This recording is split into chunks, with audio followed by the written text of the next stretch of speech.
Anthropic, OpenAI, Google Gemini. How do you choose one to commit to when there are so many good models out there? I happen to have a pro subscription for all three, so I thought it would be interesting to compare them in this video. If you're new here, please like and subscribe. This is also part of a 10-week series where I introduce people to using AI in their life and their business, so check out more videos if you're interested. This video is not going to talk about technical specifications. I'm not going to tell you based on benchmarks which agent is best for coding, because the problem with that is there's a new model every week. And I think if you're subscribing to these and building up a pipeline for one of these three systems, you need to think long term and you need to stop thinking about what is the best model now. And so in that framework, I wanted to talk about a few different concepts. Feel free to jump between timestamps down below. And then at the end of the video, I'll touch on Grok and some other models briefly as well. So first of all, from the cost price performance, obviously prices are subject to change, but there isn't really a clear winner because between the three, they all have sort of $5 to $10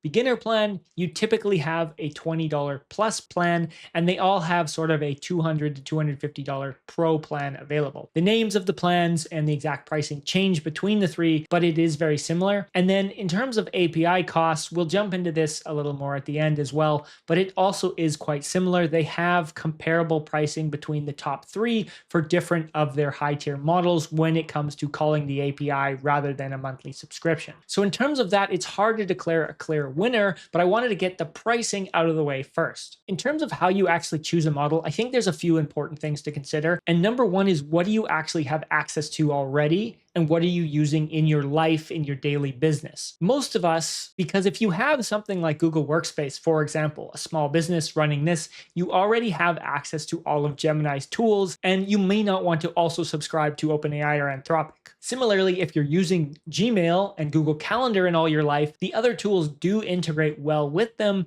but Gemini, owned by Google as well, is going to natively integrate all those tools, which means it's going to be pretty future-proof and you're going to get access to things quicker than you might with the other tools. Similarly, if you're a Microsoft Maxi, you might take a look at Copilot because they've baked it into a lot of their 360 subscriptions, and you might not even want to look at the top three. Your data is also something to consider, and it's one where there's not really a clear winner, but out of the box, Claude, Anthropic, is the most quote unquote secure because they by default do not use your data to train the model. For most of the other systems, the basic plans do use your data in their training unless you get the enterprise level subscriptions, in which case they say they do not. But there are a lot of security and speculations around data and privacy. And to be honest, you need to do separate research on that specifically because there isn't a clear winner when it comes to data privacy on which model you should choose. But if you want me to dive more into that in a video, let me know down below. I think really use cases is a good way to distinguish between the three. And I actually, for a fun exercise, decided to ask all three models what they think the best use cases are for each of them. And we'll go through that in a second. And then after that, I'll show you which ones I like to use for what use cases. So this is the exact prompt that I gave all three. And I'm not going to read you everything here, but we'll go over briefly what they each said. So in one sentence per company, compare OpenAI, Anthropic, and Google Gemini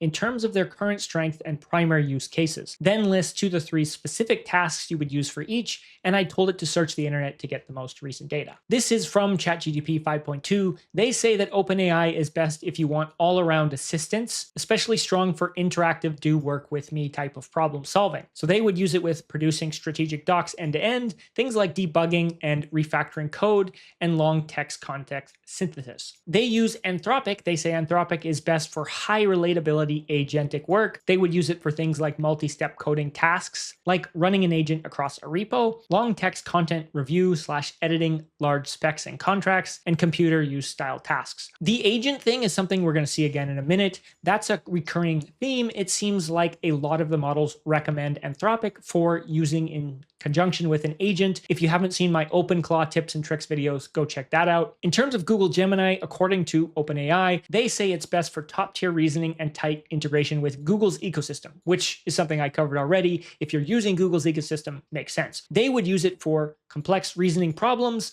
and assistance with Gemini in Chrome. I don't really think this is a very good use case for Gemini in general, except for the Google ecosystem. So let's take a look at what Google actually had to say. This is how Google compares with the same task to three different companies. So they say that OpenAI remains the leader in pure logic, advanced mathematics, and general purpose tool calling. They call Anthropic the solidified in a position of premier coding agent. So once again, this is the coding agent use case coming up for Anthropic. So that's recurring. They emphasize nuanced reasoning and superior coding quality and safety first architecture. I don't know if I agree with that with OpenAI having access to Codex is a very strong coding model, but I do agree that I quite like using Opus 4.6 with OpenClaw, and when you're coding with an agent, Anthropic is a very good choice. Google dominates in multimodal processing and massive context tasks. Now, this is something that you're going to see both Google and Gemini talk about Gemini, and something that I agree with. It's very good at multimedia, and it's very good at large context windows. So leveraging its 2 million token window and deep integration into Google Workspace ecosystem to analyze entire repositories. So this is something that you can do with the other models, but sometimes they struggle if you're looking at big repositories. So finally, what did Anthropic have to say about using all three of them? And you'll see some overlaps here, but basically they said AI is the consumer adoption. This is true. OpenAI is currently leading with 800 million ChatGPT users. This is for just the chat. And OpenAI offers a broadest ecosystem and dominates industry benchmarks with strong all-around reasoning. It's best for tasks like reasoning and business strategy, code generation, and prototyping plugins and ecosystems. Now, Anthropic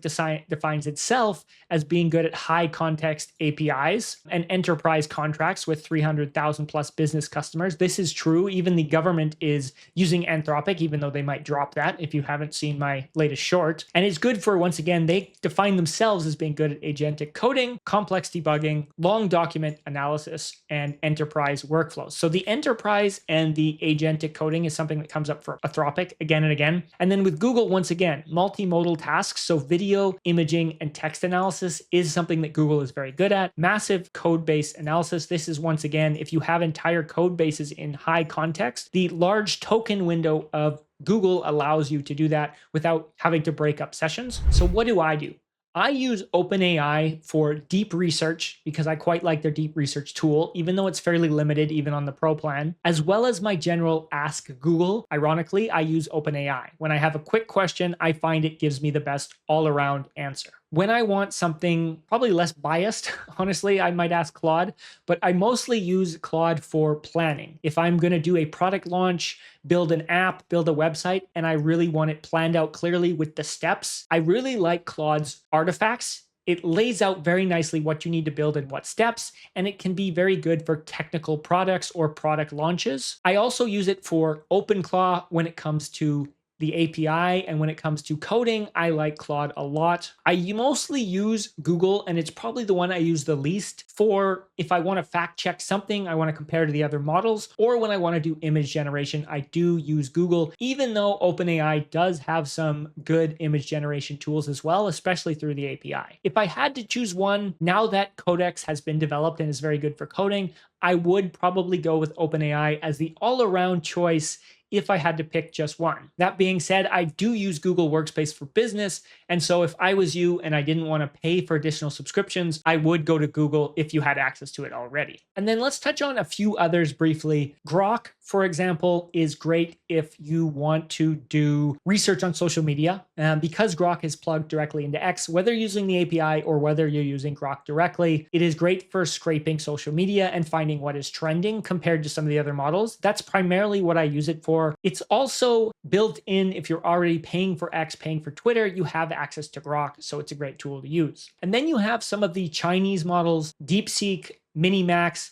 These are great if you want a high performance at a lower cost. They tend to be cheaper than the top three, and you do get comparable results, maybe because they're stealing some of the database from Google and from Anthropic. That's another topic. But I've also used their API for things like Kimi from Moonshot, things like Minimax. When it comes to coding, they do a fantastic job. And with your agent workflows with things like OpenClaw, they are a great alternative to be a low-cost solution if you don't want to pay for the tokens to use Opus 4.6, for example. So don't rule those out either. They also have subscriptions for chats. You can also check those out if you want low-cost solutions for good integrations. I don't know if I would trust them with, for example, plugging into my Google Calendar and Gmail, but that is up to you. Let me know down in the comments which model you're using for what. Tell me why, and let me know, is there something I didn't talk about you'd like me to cover in a future video? Thank you for watching. Have a great day.